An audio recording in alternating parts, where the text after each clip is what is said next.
Beyond the Mic with Sean Dillon.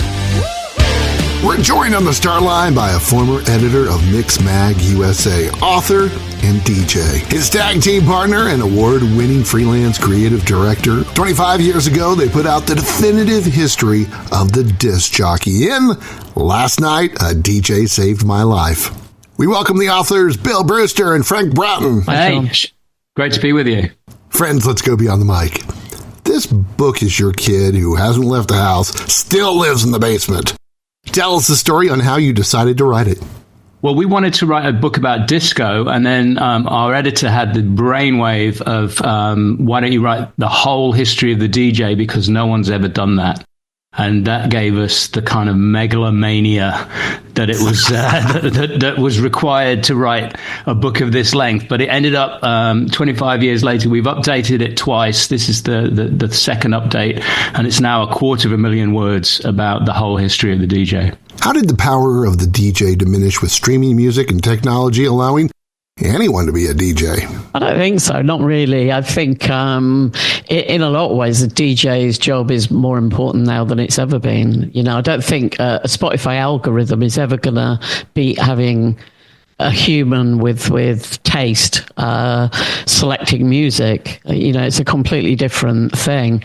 It might work for, say, a housewife who just wants some nice music in the background, but it's never going to work for people who are passionate about music. And our specialty really is the club DJ, and I think there's a special electricity in the room when you've got one person that's driving the music for the rest of the party in that kind of first among equals. I mean, we always think that the DJ is really on the dance floor themselves. They're one of the dancers. They just have the power to take the party wherever they want. And I think that is never going to be diminished, that live moment. You guys say, quote, your value as a DJ no longer hinges on dull technical skills like beat mixing, but on emotion, sensitivity, and musicality, unquote. Where do you see DJs in another 20 years, Bill? I don't think that role's ever going to change, because I think ultimately DJing, especially inside nightclubs, is really about empathy and having an empathetic feeling towards the crowd that you're playing for, and just building up that rapport between what you do and what they hear. Frank?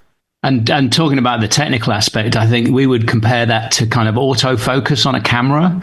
You know, you don't think about focusing, you think about taking a great picture. And I think what the new technology lets DJs do, and you're right, it's totally democratized now. Anyone can really learn DJing quite quickly in terms of the technical skills, the beat matching and lining songs up and checking that they are in key with each other.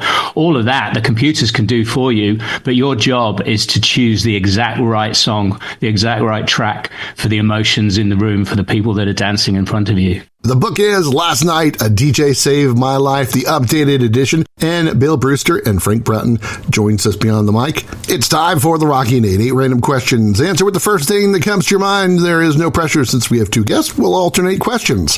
Bill, what's the one thing you love to cook for guests? Osso buco. I was a chef for 12 years before I got involved in music, so and also was one of the dishes that I used to like cooking in my chef days.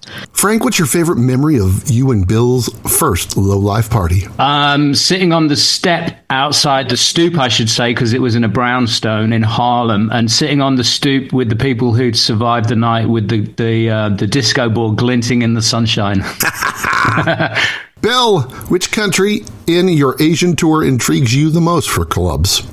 Sri Lanka, because it's the first time I've ever been to Sri Lanka, so I have no idea what to expect at all.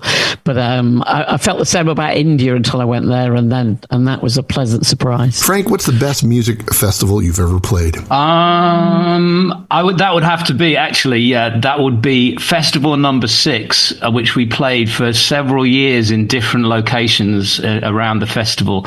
And then the final year that festival existed, we got to play in the room that we loved the most, which was it was called the Rum Tent, I think it was.